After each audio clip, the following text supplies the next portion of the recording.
Hello দর্শক, আসসালামু আলাইকুম। সবাইকে স্বাগতম জানাচ্ছি আমার আজকের পর্বে। আজ আবারও হাজির হয়ে গেলাম আপনাদের মাঝে ঘরোয়া উপকরণে তৈরি ভীষণ মজার স্ন্যাক্স রেসিপি নিয়ে। আজকে আমি আপনাদেরকে কাঁচা চাল আর আলু দিয়ে অসম্ভব মজার বিকেলের ঝাল স্ন্যাক্স তৈরি করে দেখাবো। ঘরে থাকা সামান্য উপকরণ দিয়ে যে এত সহজে এত মজার স্ন্যাক্স তৈরি করা যায় তা অনেকেরই অজানা। আশা করছি আজকের এই সহজ রেসিপিটি সবার কাছে অনেক ভালো লাগবে। তো চলুন রেসিপিটি দেখে নিচ্ছি। এই রেসিপিটি তৈরি করার জন্য আমি আগে থেকে 1 কাপ কাঁচা চাল 2 ঘন্টার মতো ভিজিয়ে ঢেকে রেখেছিলাম। এখন ঢাকনা সরিয়ে নিব এবং চালগুলোকে ভালো করে ধুয়ে নিব। ভিজিয়ে রাখার কারণে চালগুলো অনেকটাই ফুলে নরম হয়ে যাবে। চালগুলোকে 2 থেকে 3 বার পানি চেঞ্জ করে ধুয়ে নিতে হবে। আমি এগুলোকে খুব ভালো করে ধুয়ে পরিষ্কার করে নিয়েছি। এখন চালগুলোকে একটি ব্লেন্ডার জারে নিয়ে নিব।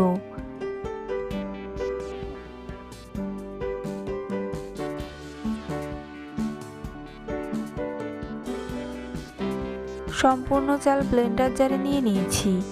এখন এর মধ্যে 2 টেবিল চামচ পানি দিয়ে দিব। এতে করে চালগুলো খুব স্মুথলি ব্লেন্ড হয়ে যাবে। এবার জারের ঢাকনা লাগিয়ে এগুলোকে ব্লেন্ড করে নিব। ব্লেন্ড করে নিয়েছি। দেখুন পেস্টটা ঠিক এরকম মিহি করে নিতে হবে। এখন এগুলোকে একটা মিক্সিং বলে নিয়ে নিব।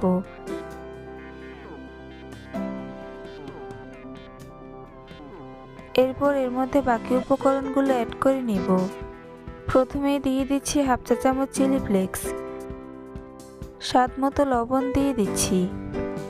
দিয়ে দেব 2টি কাঁচামরিচ কুচি, 1 টেবিল চামচ পেঁয়াজ কুচি দিয়ে দিচ্ছি, 1 টেবিল চামচ ধনেপাতা কুচি দিয়ে দিচ্ছি, 1/4 চা চামচ বেকিং পাউডার দিয়ে দিচ্ছি, হাফ চা চামচ রসুন বাটা দিয়ে দিচ্ছি। দিয়ে দিব হাফ চা চামচ আদা বাটা। 2টি মিডিয়াম সাইজের ম্যাশ করা সিদ্ধ আলু দিয়ে দিচ্ছি। এবার সবগুলো উপকরণকে খুব ভালো করে মিশিয়ে নিব। এগুলোকে একটু সময় নিয়ে ভালো করে মথে নাস্তার জন্য ডো তৈরি করে নিব। আর এই ডোটা তৈরি করার জন্য কোনো প্রকার এক্সট্রা পানি অ্যাড করার প্রয়োজন নেই। ডো তৈরি করে নিয়েছি। এখন আমি নাস্তার শেপ দেওয়ার জন্য 2 হাতে সামান্য তেল মাখিয়ে নিয়েছি। এবার ডো থেকে সামান্য পরিমাণ হাতে নিয়ে নিব এবং চেপে চেপে গোল করে নিব। এরপর 2 হাতের তালুতে নিয়ে ঘুরিয়ে ঘুরিয়ে কিছুটা লম্বা শেপে তৈরি করে নিব এবং 2 পাশ থেকে চেপে কিছুটা চ্যাপ্টা করে নিব। খুব সহজে একটি নাস্তার শেপ তৈরি করে নিয়েছি। একইভাবে আপনাদেরকে আরও একটি নাস্তার শেপ তৈরি করে দেখিয়ে দিচ্ছি। তাই প্রথমে ডো হাতে নিয়ে চেপে চেপে গোল করে নিব। এরপর 2 হাতের তালুতে নিয়ে কিছুটা লম্বা করে নাস্তার শেপ তৈরি করে নিব। আপনারা আপনাদের পছন্দ মতো যে কোনো শেপে নাস্তাগুলোকে তৈরি করে নিতে পারবেন। সবগুলো নাস্তা আমি একই রকম শেপে তৈরি করে নিয়েছি। এখন এগুলোকে ভেজে নিব। তাই চুলে একটি প্যান বসিয়ে পর্যাপ্ত পরিমাণ তেল গরম করে নিয়েছি।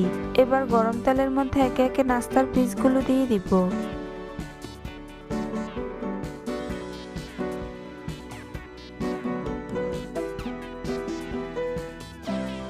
একবারে যতগুলো ধরে আমি প্যানের মধ্যে ততগুলো দিয়ে দিচ্ছি। বাকিগুলোকে পরে ভেজে নিব। কিছুক্ষণ পর এগুলোকে উল্টে দিব।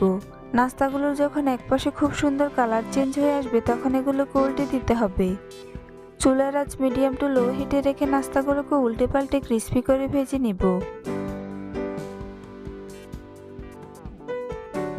বেশ কয়েকবার উল্টে পাল্টে এগুলোকে গোল্ডেন ব্রাউন কালার করে ভেজে নিতে হবে।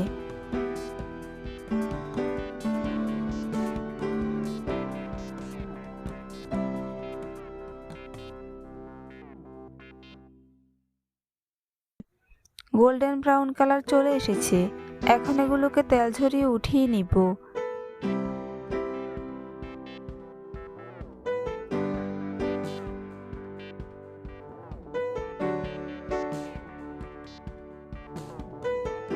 বাকি স্ন্যাক্সগুলোকে আমি একই রকম ভাবে ভেজে নিয়েছি।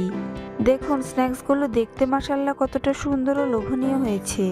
খেতেও হয়েছে দারুণ স্বাদের। কাঁচা আলুর এই ক্রিসপি স্ন্যাক্স একবার হলেও বাসায় তৈরি করে দেখবেন, ছোট বড় সবাই খুবই পছন্দ করবে আর অনেক মজা করে খেয়ে নিবে। রেসিপিটি ভালো লাগলে অবশ্যই একটি লাইক দিবেন। চ্যানেলটি সাবস্ক্রাইব করার অনুরোধ রইল। পরবর্তী ভিডিও দেখার আমন্ত্রণ জানিয়ে আজ এখানেই বিদায় নিচ্ছি। সবাই অনেক ভালো থাকবেন। আল্লাহ হাফেজ।